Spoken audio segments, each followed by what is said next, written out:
तो last video में हमने अपना ट्रांजैक्शंस पूरा सीख लिया था और ट्रांजैक्शन के बाद अपना रहेगा रिपोर्ट्स। तो रिपोर्ट्स में काफ़ी सारी है, लेकिन मैं आपको इम्पोर्टेंट बता देता हूँ मेन में, और बाकी आप खुद भी एक्सप्लोर करिएगा। तो रिपोर्ट्स में सबसे पहले अपने रहेगी डेली रिपोर्ट। तो एक दिन का अपना जो भी वर्किंग रहेगी, एक दिन की जो भी वर्किंग रहेगी वो आप सिंपल डेली रिपोर्ट में आके चेक कर सकते हो।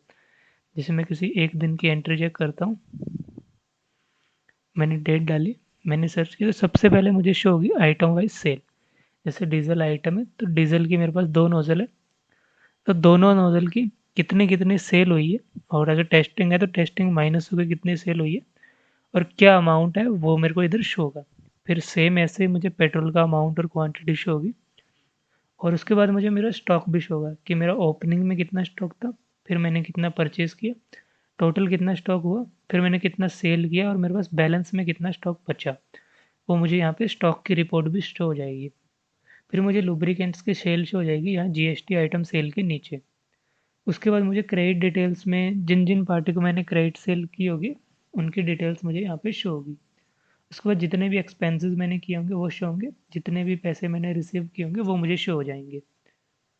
उसके बाद मुझे पोजीशन ऑफ क्रेडिट सेल में ये शो हो जाएगा कि डे के ओपनिंग में मेरे पास कितनी क्रेडिट सेल थी, मतलब मुझे पूरे मार्केट से या सारी पार्टीज का टोटल मुझे कितने पैसे लेने थे।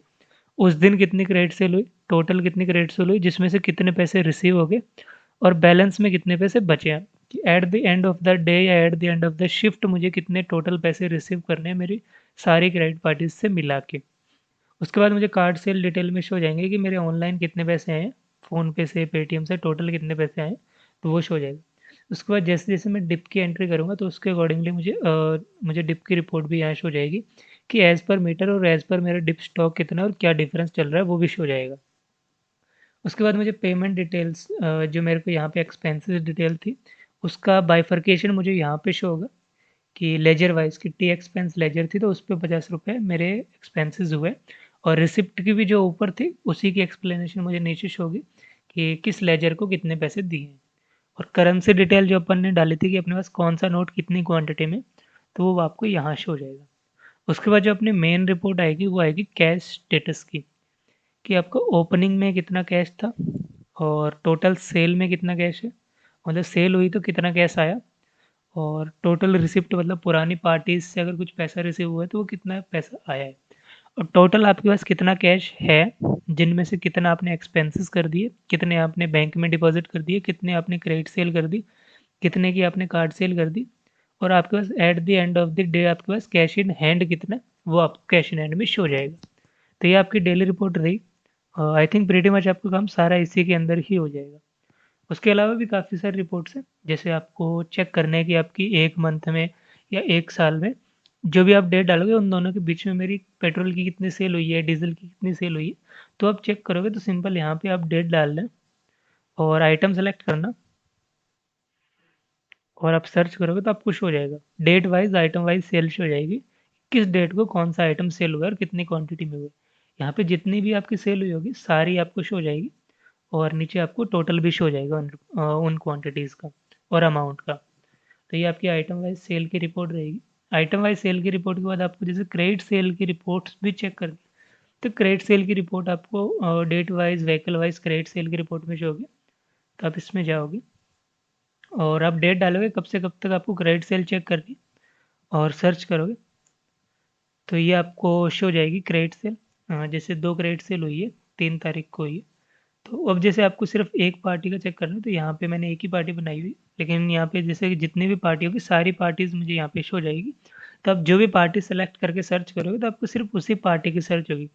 जब आप वो पार्टी सेलेक्ट करके सर्च करोगे तो उस पार्टी की जितने भी व्हीकल होंगे वो आपको सारे व्हीकल शो हो जाएंगे। अब आप जैसे जो पर्टिकुलर व्हीकल सेलेक्ट करके सर्च करोगे तो आप फिर आपको सिर्फ उसी एक व्हीकल की ही क्रेडिट सेल शो होगी, कि उस पर्टिकुलर पार्टी का जो व्हीकल रहेगा उसी पार्टी की व्हीकल की क्रेडिट सेल आपको शो होगी।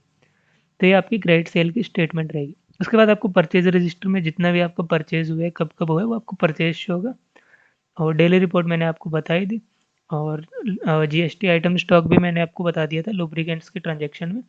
उसके बाद इवेपोरेशन की इसके अंदर एंट्री रहती है ट्रांजैक्शन के अंदर, इवेपोरेशन की। तो उसी के अकॉर्डिंगली इसके अंदर इवेपोरेशन की रिपोर्ट जनरेट हो जाती है। उसके बाद अपनी रिपोर्ट आएगी सेल्स एग्जीक्यूटिव कैश टैली की रिपोर्ट, कि आपके नोजल मैन का जो हिसाब बनता है कि at the end of the day आपको कितने eight the end of the shift आपको किस नोजल मैन से कितने पैसे आपको जमा करने हैं, वो आपको शो हो जाएगा।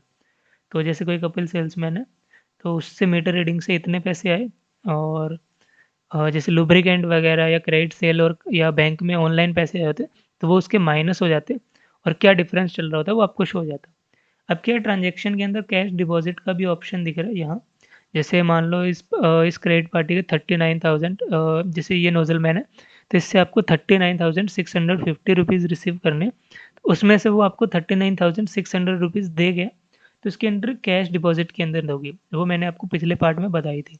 तो जब आप इसकी एंट्री करोगे 39,600 की, तो यहाँ पे डिफरेंस सिर्फ 50 रुपीज़ का रहेगा। तो ये आपकी सेल्स एग्जीक्यूटिव कैश टैली की रिपोर्ट रहेगी।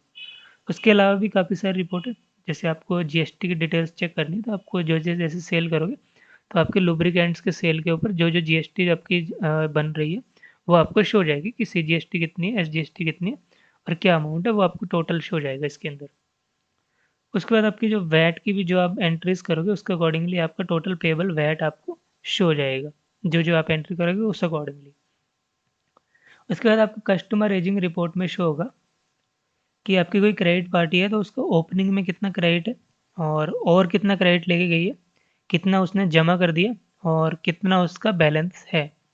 उसके बाद इसमें इंटरेस्ट का भी ऑप्शन दे रखा है। जैसे आप क्या रहता है, कई पंप्स पे जो क्रेडिट पार्टी होती है उनसे ब्याज लेते हैं, तो इंटरेस्ट का ऑप्शन भी दे रखा है। अगर आपको इंटरेस्ट वाला करना है, तो आप सिंपल यहाँ मास्टर्स में जाओगे, जो भी आपने लेजर क्रिएट की होगी, इसमें आप सिंपल इंटरेस्ट की परसेंटेज डाल दोगे कि 10% इंटरेस्ट लगता है, और आप इसको सेव करोगे, तो वो 10% इंटरेस्ट इधर कस्टमर एजिंग रिपोर्ट के अंदर आपको शो होगा।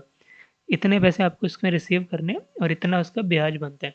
तो टोटल जो उसको पैसे रिसीव करने रहेंगे, वो 40,335 प्लस चार्ज, और 4,034 दोनों का टोटल रहेगा।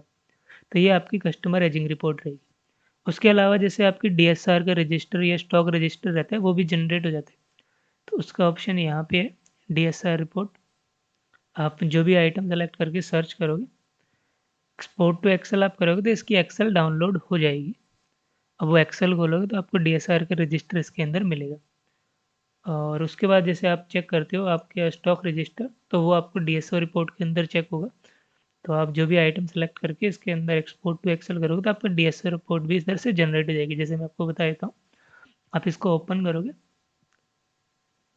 तो ये आपकी एक्सेल रहेगी, ये आपकी इस फॉर्मेट में रहेगी। जैसे अपन ने 3 तारीख की एंट्री की, और ये लास्ट मंथ की, तो लास्ट मंथ की एंट्री के अकॉर्डिंग आपको यहाँ पे शो हो जाएगी क्या क्या एंट्री, क्या क्या आपका रजिस्टर रहेगा।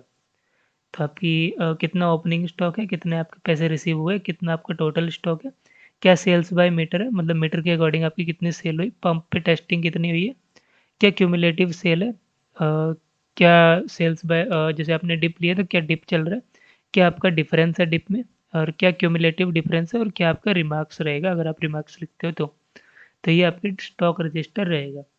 तो ये रिपोर्ट्स थी। इनके अलावा भी काफ़ी सारी रिपोर्ट्स है, अगर आप चेक करना चाहो तो सिंपल आप चेक कर लेना।